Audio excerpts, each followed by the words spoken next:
What would make thousands strip to run? Is it protest, charity, or pure joy? How safe is it? And who allows it? Here's the surprising part. Most of these runs are planned, permitted, and rule-bound. Stay with me. Let's unpack the real story. 1. The unseen spectacle. Deconstructing the clothing-optional run.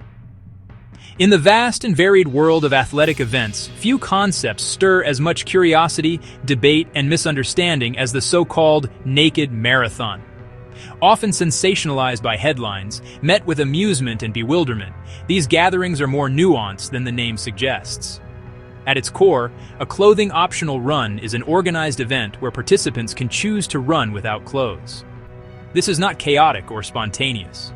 It is planned, often sanctioned by local authorities, and managed with meticulous care. Clothing optional underscores personal choice: running shoes, hats, socks, minimal attire, or running unencumbered. These events are not limited to the 42.195-kilometer marathon distance. They can be short fun runs, 5-kilometer races, or longer, more demanding courses. Settings vary: private parks, naturist resorts, remote shorelines, and major city streets. In public events, the spectacle is the interplay with the city and the reactions of onlookers. The objective? A structured, safe, often celebratory space. For fitness, for a cause, for the feeling of freedom. Organizers set clear rules to ensure respect and safety. From private clubs to public streets, a brief history.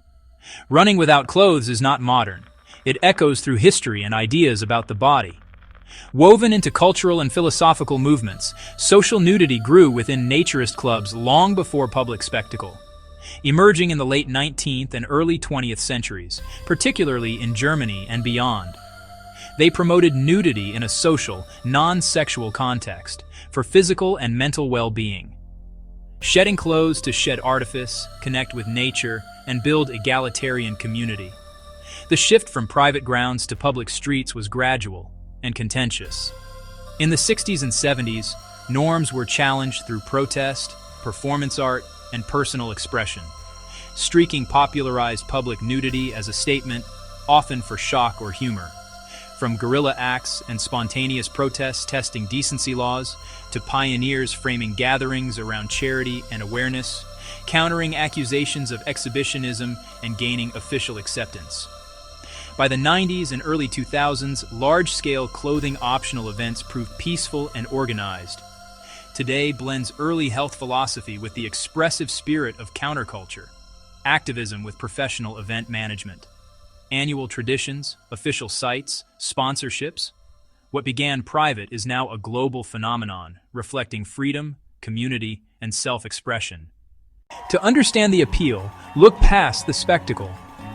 The novelty attracts media attention, which often translates into donations. Runners raise funds for cancer research, environmental protection, and mental health awareness. Boldness becomes a fundraising magnet. For others, running nude is political, a protest against over-sexualization and commercialization of the body. It asserts body positivity and acceptance, a celebration of real, unedited bodies. Different shapes, sizes, ages, abilities, a visual declaration that every body is a good body. Many advocate for free speech, protest censorship, and highlight social justice issues. Beyond collective causes, participation can be deeply personal, a quest for freedom and self-acceptance. Air and sun on skin, rhythmic motion, meditative and joyful.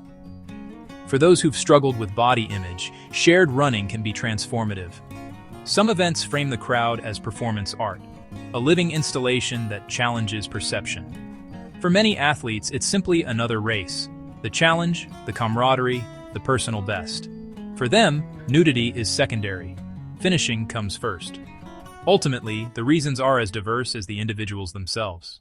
The global spread highlights vast differences in culture and law. In parts of Spain, the Netherlands, and Germany, designated contexts for public nudity are more accepted. Permits and support can be easier to secure.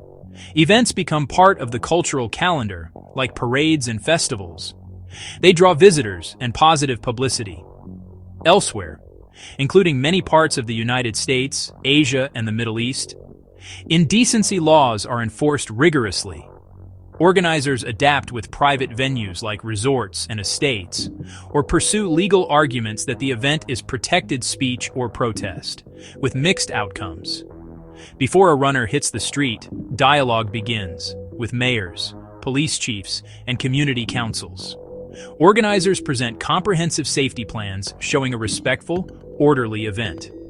Framing as charity fundraiser or legitimate artistic expression can shift the conversation toward community benefit. This careful negotiation earns the social license to operate.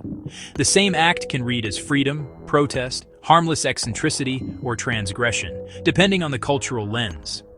There is no one-size-fits-all model. Each run is tailored to local law and norms. The global picture is a patchwork of societies and their differing ideas about the body, decency, and public space. Despite the carefree vibe, clothing-optional runs are rule-bound. Safety comes first, with clear, enforceable regulations. Age restrictions, 18 or 21, are enforced at registration.